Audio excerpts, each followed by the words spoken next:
Гартаючы вось старыя кнігі па новай рознай энцыклапедыі, я ў адной з кніг знайшоў, што ў нас на Беларусі быў калісьці нейкі тараканьскі манастыр. О, і што цікава такая назова таракань?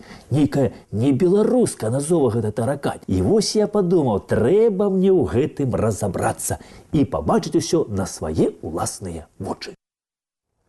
Дзень добрый панству! Адшукаць, я вам скажу, таракань у нас на Беларусі аказалася не так ужо і цяжка. Вся справа ў тым, што вось гэтая вёсачка Імянін крышачку больш за 100 гадоў раней называлася Тараканню. Вось што, паважаныя. А знаходзіцца вёсачка Імянін у Драгічынскім раёне Брэсцкай вобласці, былое Вялікае княства Літоўскае, а сёння Рэспубліка Беларусь. Ну, дык што, паважаны, пойдзем расследуем нашу гэтую гісторыю пра Імянін таракань.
Чаму гэтая вёсачка, паважаная, звалася Таракань, тут мясцовыя мне жыхары расказалі такую гісторыю. Яны кажуць, што калісьці вось тут былі балоты, непралазныя балоты, ну палезьце, што ж вы хочаце.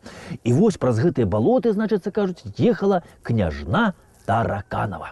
І вось ехала на праз гаць, і нешта коні спужаліся чаго ці што, кінуліся ў бок і ў багну, значыцца, туды. І ледзь княжна Тараканова тут не ўтапілася. І яна пачала маліцца шчыра Богу, каб ён дапамог ёй выратавацца. І пан Бог працянуў ёй руку, і коні вынеслі княжну, значыцца, на цвёрдае месца. І вось яна стала і сказала, што на гэтым месцы трэба паставіць царкву і манастыр. І вось тых часоў, кажуць, месца гэта і завецца Таракань. Так гэта, панове, ці не так, але самі ведаце, з легендаю не паспрачаешся. Вось. Але што цікава, што першая ўзгадка вось пра Таракань звязана менавіта з жанчынаю. Уся справа ў тым, што ў 1517 годзе жонка валынскага, значыцца, кашталяна Агата Песачынская аб'язджала вось свае ўсе літоўскія ўладанні. Ну, так раней называлі Беларусь, Літва. Ну і вось, аб'язджаючы гэта свае ўладанні, вось вёску Таракань і іншыя, значыцца, вёскі, яна заўважыла, што тут, у гэтых вёсках, няма хвалы Божай, што людзі тут Богу не моляцца, моляцца яшчэ перуну і дажбогу, што язычнікі жывуць. І тады яна вырашае вось Таракань і іншыя вёсачкі падараваць мітрапаліту Кіеўскаму, каб ён вось тут у Таракані, значыцца, пабудаваў царкву Святой Тройцы і заснаваў манастыр для манахаў. Але вось царкву тут і манастыр адразу не пачалі будаваць, паважанае панства. Разумееце, у чым справа вось? А не пачалі будаваць таму, кажуць, што ў хуткім часе памерла Агаф'я Песачынская, вось, і мітрапаліт кіеўскі Солтан.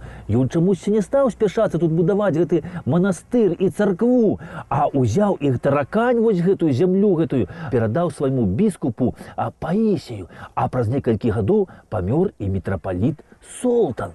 Ну вось і гэта зямля ўжо Таракань засталася ў прыватнай, значыцца, уласнасці біскупа Паісія. І хто ведае, панове, як бы развівалася там усё далей, калі б вось у нас на нашай зямлі не адбыліся такія вельмі важныя падзеі, якія шмат у чым вырашылі далейшы лёс нашай з вамі бацькаўшчыны.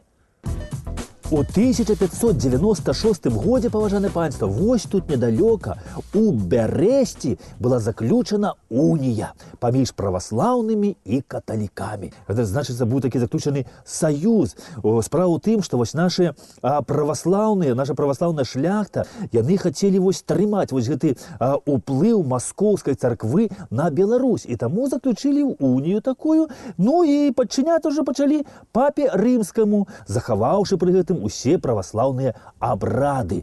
І вось у уніяцкіх храмах уже набажэнствы пачалі весціся на ўсім зразумелай, роднай беларускай мове. І вядома, што уніятаў тут у нас усе падтрымалі. І дзякуючы менавіта уніі, дзякуючы менавіта уніятам на нашым родным краі, на Беларусі, пачалося вось развіццё нацыянальнай культуры, значыцца, навукі і рэлігійнай думкі.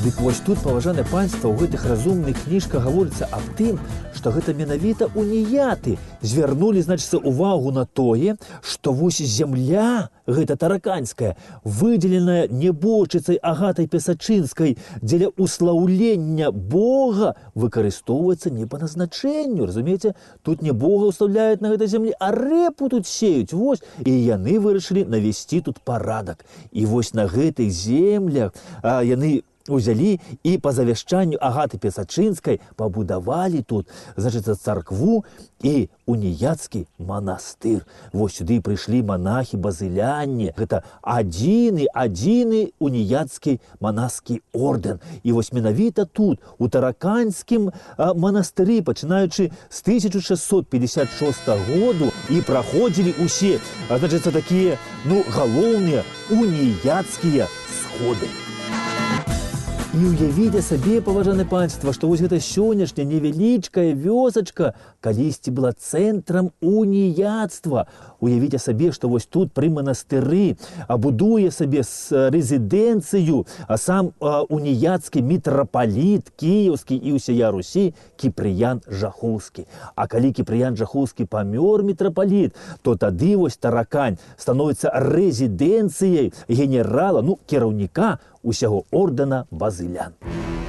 Гістарычная даведка. Базыляне, монахи уніяцкага ордэна святого Базыля Великого. Узнік пасля абвяшчэння Берасцейскай уніі 1596 года з праваслаўных монахаў, якія прынялі унію. Паступова ордэн станавіўся вельмі уплывовым. Так, згодна з прывілеем 1635 года караля Уладзіслава IV з епіскапам грэка-каталіцкай царквы маглі выбірацца толькі монахі-базыляне. Паводле статута 1658 года проці-архімандрыт ордэна абіраўся на генеральной капитуле на 4 гады и подпарадковывался киевскому митрополиту.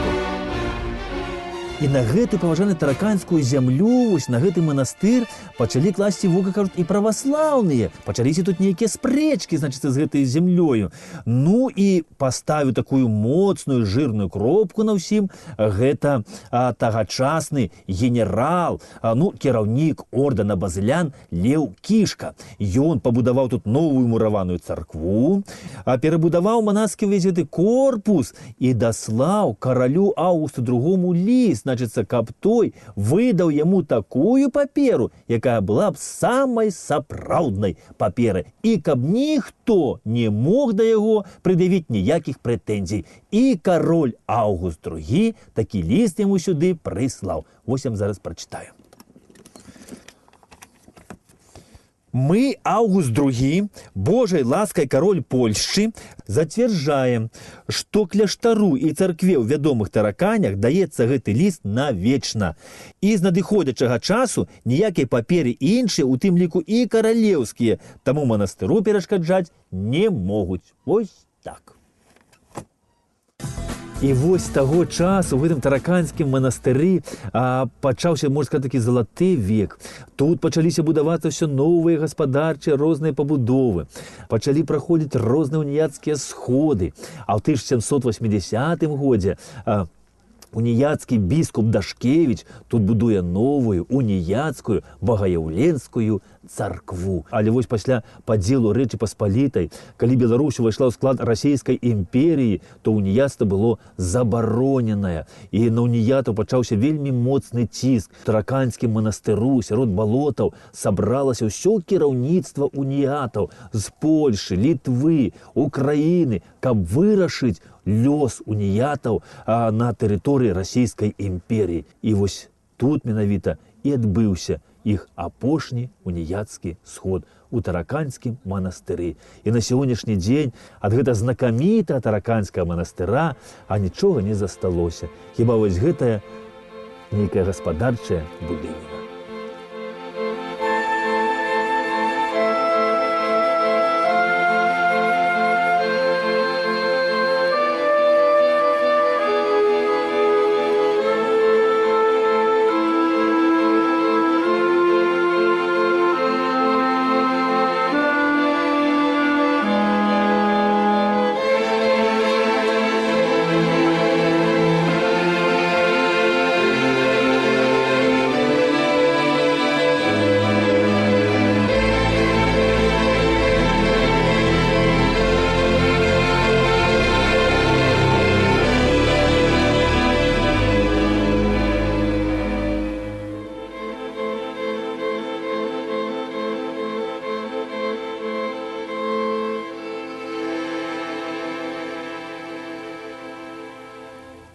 Аднаўленне тараканскага манастыра, паважаныя, аднаўленне уніяцтва тут пачалося толькі ўжо ў 20-х гадах мінулага стагоддзя, калі гэта тэрыторыя была тэрыторыяй Польшчы. І вось палякі пачалі спрыяць таму, каб аднавіць уніяцтва.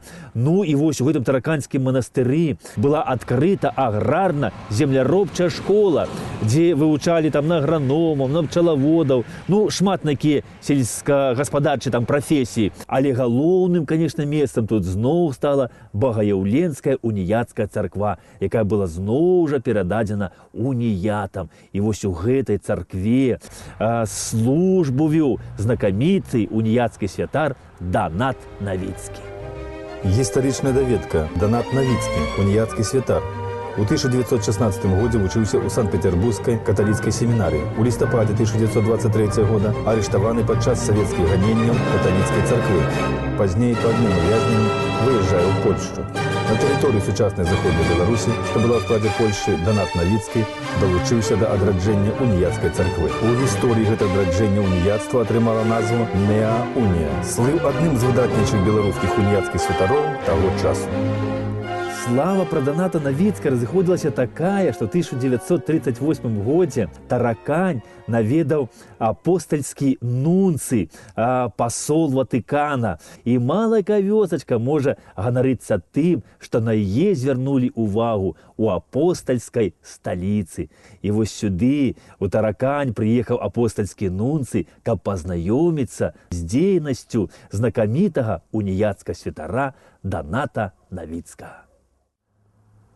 Вось тут на калгасным гэтым двары, на тэрыторыі старажытна-тараканскага манастыра, шмат у якіх месцах абвальваецца зямля і адкрываюцца вось падземныя хады. І вось мясцовыя жыхары мне расказалі, што па некаторых падземных гэтых лазах яны хадзілі. І адзін, говорць, з іх самы-самы вялізны вядзе пад рэчку ў тое месца, дзе калісьці стаялі дамы, дзе жылі ксяндзы, а другі ў прадлеглы бок на балоты да лесу.